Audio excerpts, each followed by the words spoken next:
Hello everyone, once again welcome to my channel Sani study Mantra. आज की इस वीडियो में हम अपने एलिमेंट्स ऑफ सिस्टम के बारे में बात करने वाले हैं कि हमारे सिस्टम के कौन कौन से एलिमेंट्स होते हैं और किस तरीके से वो एक दूसरे के साथ फंक्शन करते हैं, उनका पूरा आर्किटेक्चर कैसा होता है उसके बारे में हम स्टडी करने वाले हैं। The following keywords must be considered while constructing a system. मतलब एक सिस्टम को बनाते समय हमें कुछ एलिमेंट्स को कंसीडर करना पड़ता है, जो कि अभी हम डिस्कस करने वाले हैं। Input input is a data that the system receives to produce a specific output। मतलब एक स्पेसिफिक आउटपुट को प्रोड्यूस करने के लिए हमारा सिस्टम जो है यूजर से कुछ इनपुट ले रिसीव करता है, जिसके बेसिस पे वो हमें एक स्पेसिफिक आउटपुट देता है। The nature of the input is crucial. जो नेचर है इनपुट्स का वो काफी क्रूशियल रोल प्ले करता है for a system to produce a determined output. एक डिटरमाइंड जो हम सोच रहे हैं आउटपुट, अगर हमें वो आउटपुट चाहिए तो उसके लिए हमारे पास नेचर ऑफ इनपुट जो है वो काफी हद तक उसे इफेक्ट करता है। मतलब जिस तरीके की हमारी इनपुट होगी, अगर हमारी एक्यूरेट इनपुट्स होंगी तो हमारी एक्यूरेट आउटपुट्स होंगी, as a predetermined outputs हमारे पास आ रही होंगी। नेक्स्ट है outputs. Outputs are the values, products, services and information that the system produces after the processing of inputs। मतलब इंफॉर्मेशन को प्रोसेस करने के बाद, इनपुट्स को प्रोसेस करने के बाद जो हमारे पास रिजल्ट फॉर्म में आ रहा होता है, जो भी आ रहा होता है इनपुट्स को प्रोसेस करके, वो हमारी आउटपुट होती है। आउटपुट वैल्यूज हमारी प्रोडक्ट्स की फॉर्म में, सर्विस या किसी इंफॉर्मेशन की फॉर्म में हमें आउटपुट मिल सकती है। नेक्स्ट है प्रोसेसर। प्रोसेसर क्या होता है? The processor is an operational element of a system. मतलब एक सबसे ऑपरेशनल एलिमेंट, मतलब कि जो सब सारे ऑपरेशंस को परफॉर्म करता है, वो हमारा होता है प्रोसेसर। इसीलिए हम कहते हैं जब भी हम कंप्यूटर सिस्टम खरीदने जाते हैं तो प्रोसेसर अच्छा लो, ठीक है, ज्यादा कोर्स वाला प्रोसेसर लो, ज्यादा स्ट्रॉन्ग प्रोसेसर लो, i5, i7, i9 इस तरीके के प्रोसेसर्स लो, क्योंकि ये ही मेन ऑपरेशंस को परफॉर्म कर रहे होते हैं, हमारे इनपुट्स को प्रोसेस कर रहे होते हैं।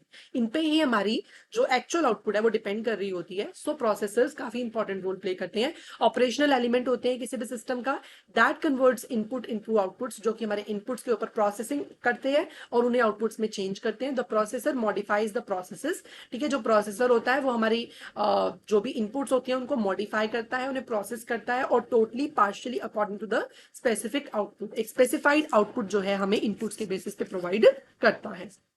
नेक्स्ट है control. The control elements like monitor and control systems input processors. मतलब कंट्रोल क्या होता है? द कंट्रोल एलिमेंट्स, हमारे पास कुछ कंट्रोल एलिमेंट्स होते हैं जिससे हम पूरे इनपुट आउटपुट को कंट्रोल करते हैं। जैसे कि मॉनिटर्स हो गए, monitors and controls the system input. जैसे इनपुट्स हो गई, प्रोसेसर्स हो गए, आउट अगर हमें एक डिजायर्ड आउटपुट चाहिए ना, तो जो हमारी इनपुट है, हमारे प्रोसेसर है, हमारे मॉनिटर है, ये सब इन सब चीजों पर डिपेंड करती है हमारी डिजायर्ड आउटपुट या desired result. It basically guides the regulates the system operation. मतलब बेसिकली सिस्टम ऑपरेशन किस तरीके से परफॉर्म होगा, इस चीज को गाइड करता है हमारा मॉनिटर। जो जो भी हमारे कंट्रोल सिस्टम्स हैं, मॉनिटर हो गया, इनपुट्स हो गए और प्रोसेसर्स हो गए, इनसे ही हमारी आउटपुट डिराइव होती है। In terms organization, a decision body controls the internal and external activities. अगर हम ऑर्गेनाइजेशन उस लेवल पे बात करें तो डिसीजन मेकिंग बॉडीज जो है वो कंट्रोल करती हैं इंटरनल और एक्सटर्नल एक्टिविटीज को एक बिजनेस ऑर्गेनाइजेशन में। जैसे कि कंपेटिटिव एनालिसिस हो गया, मार्केट एनालिसिस हो गया, ठीक है, ये सब एनालिसिस जो है डिसीजन मेकर्स करते हैं एक ऑर्गेनाइजेशन में। That effects the performance of a business, जो कि एक बिजनेस की परफॉर्मेंस को इंप्रूव करते हैं। ऐसे ही सिस्टम की परफॉर्मेंस को इंप्रूव करने वाले इनपुट प्रोसेसर होते हैं, प्रोसेसेस और इनपुट्स डिपेंड कर रहे होते हैं, ठीक है, एक सिस्टम को कंट्रोल करने के लिए। जैसे आपको एक सिस्टम का पूरा बताया गया है स्ट्रक्चर, जैसे कि इसमें है कंट्रोल। जैसे आपको यहाँ पूरा स्ट्रक्चर बताया गया है, एक पूरा एलिमेंट्स ऑफ सिस्टम का, कि इसमें क्या क्या एलिमेंट्स होते हैं। सबसे पहले क्या होता है, हम इनपुट देते हैं एक सिस्टम में, ठीक है। कंट्रोल जो है वो सारा प्रोसेसर के पास होता है कि किस तरीके से प्रोसेस करेंगे इंफॉर्मेशन को, तो ये कंट्रोल हो गया, ठीक है, जो कि पूरे प्रोसेसर को कंट्रोल करता है। ठीक है, प्रोसेसर जो है वो कंट्रोल करता है हमारे इनपुट्स को, तो इसको हम कंट्रोलर यूनिट भी कहते हैं। ठीक है, इसके बाद हमारी आउटपुट जनरेट होती है, इनपुट्स के ऊपर प्रोसेसिंग होती है, आउटपुट जनरेट होती है, और आउटपुट जो है आउटपुट से एक फीडबैक जनरेट होता है। मतलब फीडबैक के सिस्टम कैसा काम कर रहा है, एक्यूरेट आउटपुट दे रहा है कि नहीं दे रहा, वो सब देखा जाता है।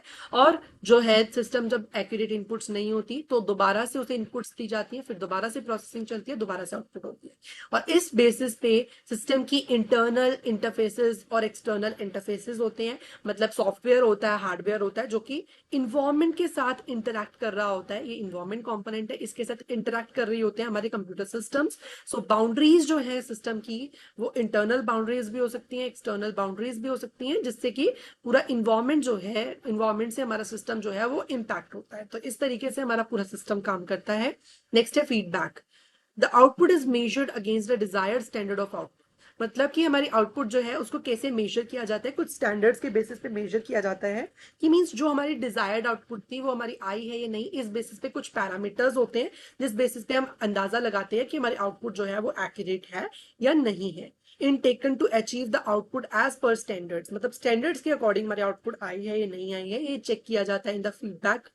This process is called feedback. इसी प्रोसेस को हम फीडबैक कहते हैं, जिसमें हमें एक कंप्यूटर से हम एक फीडबैक उसे देते हैं कि आपने आउटपुट सही दी है, मतलब आउटपुट सही दी है या गलत दी है, या उसमें क्या इंप्रूवमेंट की जरूरत है। तो वो सब हम फीडबैक के थ्रू कंप्यूटर्स को सजेस्ट करते हैं, जिससे कंप्यूटर्स अपने आप को इंप्रूव करते हैं। It helps to achieve a much better control in a system. ठीक है, ये इसीलिए किया जाता है ताकि एक और अच्छा जो है सिस्टम को बेटरली बनाया जा सके, बेटर कंट्रोल लाया जा सके एक सिस्टम के ऊपर। The purpose of feedback loop is to achieve a system goal. System के गोल को, सेंट्रल ऑब्जेक्टिव को अचीव करने के लिए ही बेसिकली जो है फीडबैक लूप जो है वो बनाया जाता है। फीडबैक लूप का मतलब क्या है? फीडबैक लूप का मतलब क्या है कि जैसे ही सिस्टम आउटपुट जनरेट करेगा तो उसमें क्या होगा, बार बार बार बार हर टाइम जब भी आउटपुट जनरेट होगी साथ के साथ फीडबैक दिया जाएगा, जिसको हम फीडबैक लूप कहते हैं। कि बार बार बार बार जो कोई चीज होती है तो उसको हम लूप कह देते हैं। ठीक है। The output is intentionally feedback to the input system and the output is compare to performance standards. और जो आउटपुट है उसको जो है इनपुट के बेसिस पे आउटपुट को कुछ स्टैंडर्ड पैरामीटर्स के बेसिस पे क्या किया जाता है, परफॉर्मेंस को मेजर किया जाता है। The feedback process is continuous until the predefined performance standards is meet. और फीडबैक तब तक देते रहते हैं हम, तब जब तक कि हमारी जो स्पेसिफिक जो भी स्टैंडर्ड है वो मीट नहीं कर जाता एक सेंट्रल ऑब्जेक्टिव के लिए, तो तब तक हम फीडबैक जो है वो देते रहते हैं। नेक्स्ट है boundaries.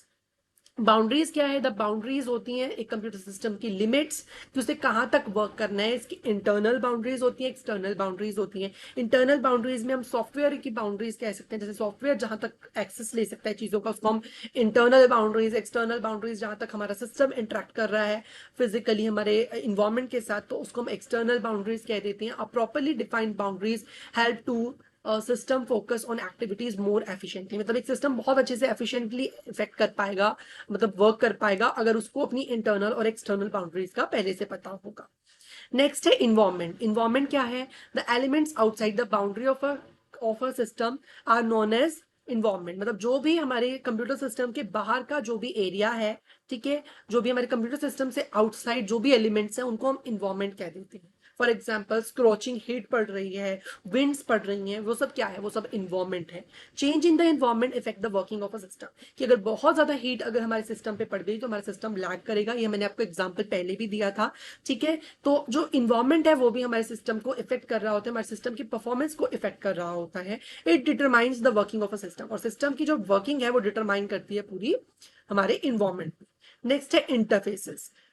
The interconnection and the interfaces between the subsystems are known as interfaces. Interfaces का मतलब क्या होता है? जो भी हमारे डिफरेंट डिफरेंट इंटरकनेक्टेड कंपोनेंट्स हैं, जब हम उनके थ्रू एक डिजिटल इंटरफेस के थ्रू इंटरैक्ट करते हैं और उनके साथ बातचीत करते हैं, उन्हें इनपुट्स देते हैं, वो हमें आउटपुट्स देते हैं, तो उसको हम इंटरफेस कह देते हैं।